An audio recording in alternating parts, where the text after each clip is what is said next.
New user sign up and एक नया interface आपके सामने ओपन हो जाएगा। दैट्स आपको इस टाइप का दिखेगा।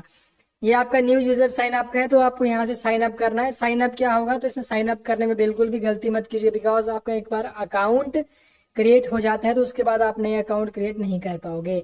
मैट्रिकुलेशन सर्टिफिकेट में जो आपका नाम लिखा है वो आपको फिल यहाँ पे करना है। फादर्स का नेम फिल करना है, अपना email ID, confirm email ID, mobile number, date of birth original age on the matriculation certificate, category domicile तो होना ही, यस यहाँ पे क्लिक करना है। जेंडर आपको मेल करना है। मार्जिनल स्टेट जो आपका मैरिटल स्टेटस है, आप मैरिड है अनमैरिड है, एंड वेरिफिकेशन कोड यहाँ पे डालना है। जैसे आप इसको सबमिट करोगे तो आप जो है रजिस्टर हो जाओगे, और आपका यूजर नेम जो है वो आपको आपकी जीमेल आईडी जो आप यहाँ पे दोगे उस पर मिल जाएगा। तो आप यहाँ से रजिस्टर हो चुके होंगे। एक्टिवेशन लिंक को एक्टिवेट करने के बाद आप फिर से लॉगिन विंडो पे आ जाइए, और यहाँ से जो है आपका फॉर्म का फिलिंग प्रोसेस स्टार्ट होगा। न्यू यूजर थे, साइन अप नहीं किया था, चलिए साइन अप हो गया। एंड आपका जो यूजर नेम जो क्रिएट होगा नंबर्स में वो आपको मिल जाएगा जीमेल पे, एंड पासवर्ड भी मिल जाएगा। उस पासवर्ड को आप बाद में जाके फॉरगेट चेंज कर सकते हैं, एंड अभी तक जो आप जीमेल वाला भी डाल सकते हैं। पुराने यूजर थे, फॉरगेट पासवर्ड करके आप पासवर्ड अपना रिकवर कर सकते हैं। अभी भी कोई डाउट बचेगा तो कमेंट सेक्शन में लिखिए, फिर टेलीग्राम पे मुझे कॉन्टेक्ट कर लीजिएगा। यूजर नेम डाल दिया, पासवर्ड डाल दिया, वेरिफिकेशन कोड डाल दिया, लॉगिन कर देना है। जैसे ही लॉगिन करेंगे उसके बाद कौन सा पेज हमारे पास ओपन होगा, तो पेज होगा ओपन, मैं आपको बता रहा हूँ इस टाइम ये वाला पेज ओपन होगा। अब यहाँ पे एप्लीकेशन नंबर जो है ना, एप्लीकेशन नंबर जो है ये मेरा वाला किसी का मैंने फॉर्म फिल किया वो दिखा रहा है, बिकॉज ये फिल है तो यहाँ पे ये दिखा रहा है। आपको फिल नहीं होगा, आपको कुछ नहीं दिखाएगा। यहाँ पे आपको जो है ऑप्शन है एक्टिव एडवर्टीजमेंट्स पे, ठीक है। एक्टिव एडवर्टीजमेंट यानी कि इस टाइम जो active advertisement number 1 for the post of constable वो एक्टिव है, तो आपको उस पर क्लिक करना है एक्टिव। बाद में बताऊंगा सबमिटेड एप्लीकेशन पे आपको कब जाना है, बट आपको फिलहाल क्लिक करना है एक्टिव एडवर्टीजमेंट पे। एक्टिव एडवर्टीजमेंट पे जैसे ही आप क्लिक करोगे तो आपके सामने आ जाएगा कि कौन कौन सा फॉर्म एक्टिव है। That one is the constable का पोस्ट एक्टिव यहाँ पर है, एंड डिपार्टमेंट होम डिपार्टमेंट की पोस्ट। तो यहाँ से आपको अप्लाई का बटन यहाँ पर दिख रहा है ना, तो अप्लाई आपको यहाँ से स्टार्ट कर देना। आपको फॉर्म अप्लाई पे क्लिक करना है, तो फॉर्म आपका जो है अप्लाई हो जाएगा। जैसे आप अप्लाई पे क्लिक करते हो नया विंडो आपके सामने आ जाएगा। This one are the instructions आपको दी गई हैं, कुछ नहीं करना है आपको, बस यहाँ से आपको जो इंस्ट्रक्शंस आपको दी गई हैं यहाँ पे आपको क्लिक करना है। I have read the instructions, that is important, आपको करना ही पड़ेगा, ठीक है इसको। एंड अप्लाई पे जो क्लिक कर दोगे आप, ठीक है। जैसे ही आप I have read the instructions करोगे एंड अप्लाई, मैं आपको ऑनलाइन अप्लाई करना दिखा भी सकता था, बट वेबसाइट्स में इश्यूज आ रहे हैं, साइट लोडिंग में टाइम लगा रहा है, इसलिए मैंने ऐसा किया है, ठीक है। आपको क्या करना है, अप्लाई पे क्लिक कर देना है। जैसे ही अप्लाई पे क्लिक करता हूँ, चलिए यहाँ से आपका फॉर्म फिलिंग जो है यहाँ से आप स्टार्ट होती है, ठीक है। तो यहाँ से आपको ध्यान जो देना है, सबसे पहले आप ध्यान रखिएगा, जो पूरी डिटेल्स आपको बताऊंगा। कुछ डिटेल्स क्योंकि आपने रजिस्ट्रेशन कर ली है इसलिए आपका जो है कुछ डिटेल्स पहले ही दिखा देगा, जो कि मेरी भी यहाँ दिखाई थी, एंड यहाँ मैंने हाइड कर दिया, बट आप अपना नाम चेक कर लीजिए पूरा स्पेलिंग सही है गलत है। फादर्स नेम, मदर्स नेम, आपका जेंडर आपको देख लेना है अच्छे से, क्या आपने सही लिखा था वही है। डेट ऑफ बर्थ भी यहाँ पर आपकी आ जाएगी, एंड मोबाइल नंबर आपको यहाँ पर लिखा हुआ आएगा, वो चेक कर लेना है। लैंडलाइन नंबर फिल करने की जरूरत नहीं है। नेक्स्ट उसके बाद हमारा ईमेल आईडी आएगा। ईमेल आईडी भी ऑटोमेटिकली यहाँ पर फिल हो चुका होगा, मैंने यहाँ पर हाइड कर लिया है। मैरिज स्टेटस आपका पहले से सेव होगा, डोमिसाइल ये भी सेव होगा, डोमिसाइल नंबर भी पहले से सेव होगा, बिकॉज रजिस्ट्रेशन के टाइम आपने डोमिसाइल नंबर भी वो मांगते हैं। तो डोमिसाइल नंबर अगर होगा तो ठीक है, नहीं होगा तो आप फिल यहाँ पर कर लीजिएगा। ये सब सेव है। डोमिसाइल डिस्ट्रिक्ट एग्जामिनेशन सेंटर यहाँ से आपको सिलेक्ट करना है, ठीक है। इसमें गलती मत कीजिएगा, 2 ही एग्जामिनेशन सेंटर है, that one is Jammu and second one is Srinagar. अब जम्मू का ये मतलब नहीं आपको जम्मू में, तो आपका कठुआ में भी एग्जाम रहता है, उधमपुर में भी रहता है, मतलब जम्मू मतलब जम्मू डिवीजन में, ठीक है। तो आपको ये सिलेक्ट कर लेना है, गलती मत कीजिएगा इसमें बिल्कुल भी। Next one is Aadhaar number भी आपको फिल करना पड़ेगा अपना आधार नंबर। आप अपना 12 डिजिट का आधार नंबर यहाँ पर पुट अप कर दीजिएगा। कैटेगरी एंड नेशनलिटी आपका पहले से सेव होगा। ये रहा आपका फर्स्ट पार्ट, और यहाँ से आपका हो चुका है। अब आती है बारी प्रेफरेंस देने की। तो प्रेफरेंस में गलती करोगे तो फिर बाद में पछताना पड़ेगा आपको। इसमें क्या है, टेलीकम्युनिकेशन एंड फोटोग्राफी पोस्ट के लिए आपके लिए कोई भी नीचे प्रेफरेंस नहीं मांगी है। तो आपको क्या करना है, आपको करना है बस ये 6 के 6 जो आपको दी है ना, यूटी 1 से लेकर कश्मीर डिवीजन 06 तक आइटम नंबर है, 6 के 6 क्लिक कर देने हैं। 6 के 6 क्लिक करोगे यानी कि आपका सिलेक्शन किसी में भी हो सकता है, तो आपको 6 के 6 जरूर ये टिक करने हैं। ये आपकी टॉप मोस्ट प्रायोरिटी रहेगी। अब मैं आपको बता दूं कांस्टेबल, फोटोग्राफर एंड टेलीकम्युनिकेशन के लिए मेरे ख्याल से विदाउट प्रेफरेंस सिलेक्शन होगा। जो भी टॉप मेरिट वाले बच्चे आएंगे 10+2 के, उनको जो है ऑटोमेटिकली जो है इन टेलीकम्युनिकेशन एंड फोटोग्राफी पोस्ट में डाल देगा, ठीक है। तो ये इनका सिलेक्शन प्रोसेस हो सकता है मे बी। यहाँ पे आपका एड्रेस जो है वो फील्ड होगा, कुछ एरर होगा तो आपको करेक्ट कर लेना है। And permanent address, pin code, ये सारा का सारा आपको अपना एड्रेस भर देना है जो आपका डोमिसाइल सर्टिफिकेट पे होगा। अब आता है जो मेन हमारे पास है, आपका प्रेफरेंस क्या भरना है। 4 प्रेफरेंस दिए हैं। फोटोग्राफी एंड टेलीकम्युनिकेशन के लिए प्रेफरेंस नहीं मांगी गई है। अब आप पे डिपेंड करता है आपको प्रेफरेंस 1 पे क्या देना है, यानी कि आपके जितने भी मार्क्स आएंगे यानी उस पोस्ट का आप कट ऑफ क्वालिफाई करोगे तो आपका उसका सिलेक्शन हो जाएगा।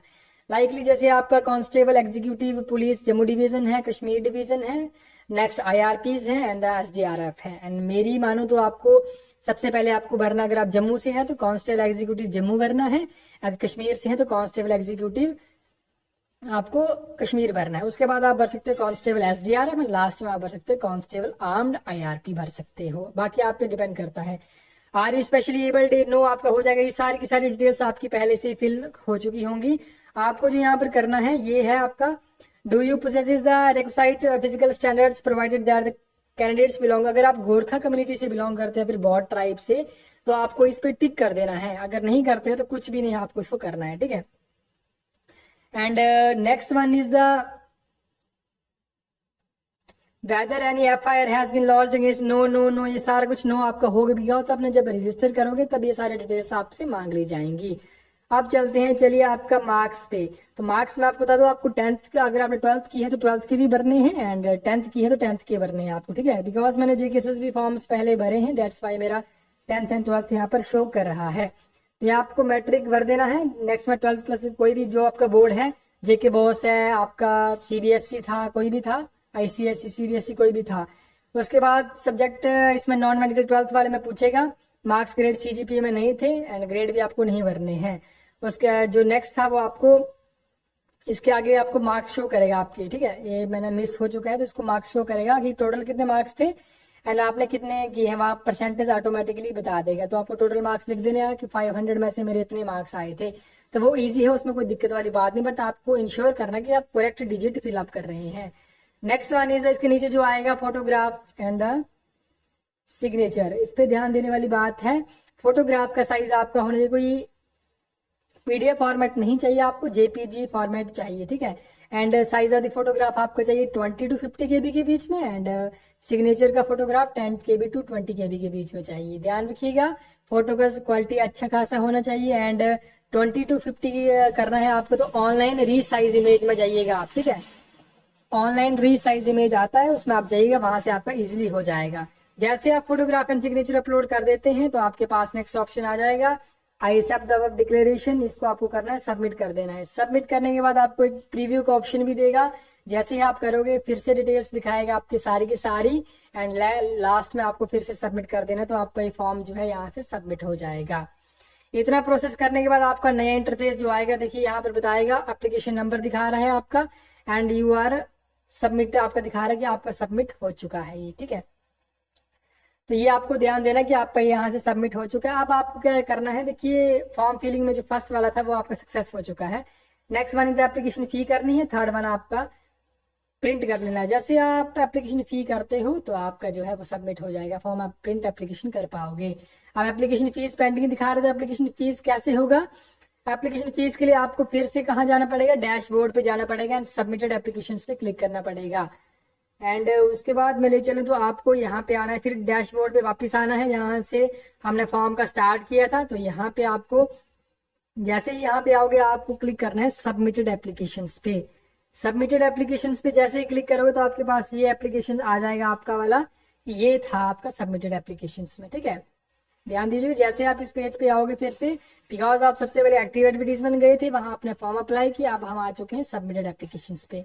सबमिटेड एप्लीकेशंस पे जैसे ही आते हैं तो यहाँ पे आपको ऑप्शन आता है पे फी का, आपको फीस कैसे पे करना है वो आप डिसाइड कर सकते हैं। एंड पे JNK से क्लिक करोगे तो आपके पास इंटरफेस आ जाएगा कि फीस पे करने का, ठीक है। तो ये फीस पे करने की बात करो, 700 फीस आपकी है, इसमें दिखाई गई है। प्राइवेसी पॉलिसी सब कुछ दिखाया गया है इसमें। एंड फीस तभी आप पेगे जब आपका इंटरनेट कनेक्शन और साइट बड़ी है चल, बिकॉज ऐसा एरर बहुत सारा रहता है और बाद में जेकेएसएस भी जितना भी ग्रीवेंस भेज लो पैसे वापस नहीं करती है। तो आप ध्यान में रखिएगा बात, फॉर्म फिल करते टाइम जो है जब नेटवर्क कनेक्शन अच्छा होगा एंड वेबसाइट अच्छे से चल रही होगी तभी फी पेमेंट करिएगा आप, ठीक है।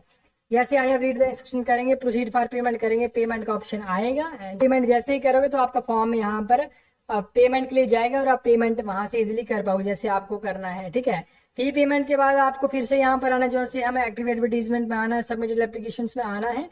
देखिए अभी आपका फी स्टेटस सबमिटेड नहीं है, तो अगर आप प्रिंट एप्लीकेशन करते हो तो सब कुछ दिखाएगा, बस वहां लिखा होगा फी नॉट पेड। तो आपका एप्लीकेशन नंबर जनरेट हुआ था, फी सबमिट नहीं हुई है, दैट्स वाई आपको लिख देगा फी। जैसे स्टेटस आपका यहाँ पर लिख देगा सबमिटेड, देन आपको प्रिंट एप्लीकेशन करना है एंड प्रिंट एप्लीकेशन करने के बाद जो है आपके जो प्रिंट आएगा उसमें एप्लीकेशन नंबर लिखा होगा आपको और वो ये भी लिखा होगा फीस सबमिटेड है। ये बात ध्यान में रखिए, बहुत सारे बच्चों के फॉर्म सुपरवाइजर के टाइम रिजेक्ट इसलिए हुए, पेमेंट नहीं हुआ था, उन्होंने सोचा एप्लीकेशन नंबर जनरेट हो गया, बट ध्यान रखिएगा एप्लीकेशन नंबर जो आपका जनरेट हुआ है वो उस पर चेक जरूर कर लेना है प्रिंट एप्लीकेशन पे, बिकॉज फी पेमेंट सक्सेसफुल हुआ है उस पर अगर लिखा है देन आपका एप्लीकेशन फाइनली सबमिट हो चुका है। ये सारा प्रोसेस था, ये हो आपको समझ आ चुका होगा। अभी भी कोई डाउट बचता है तो कमेंट सेक्शन में जरूर लिखिएगा, हमें टेलीग्राम पे कॉन्टेक्ट कीजिएगा एंड जितनी हेल्प हो सकती है हम आपकी जरूर करेंगे।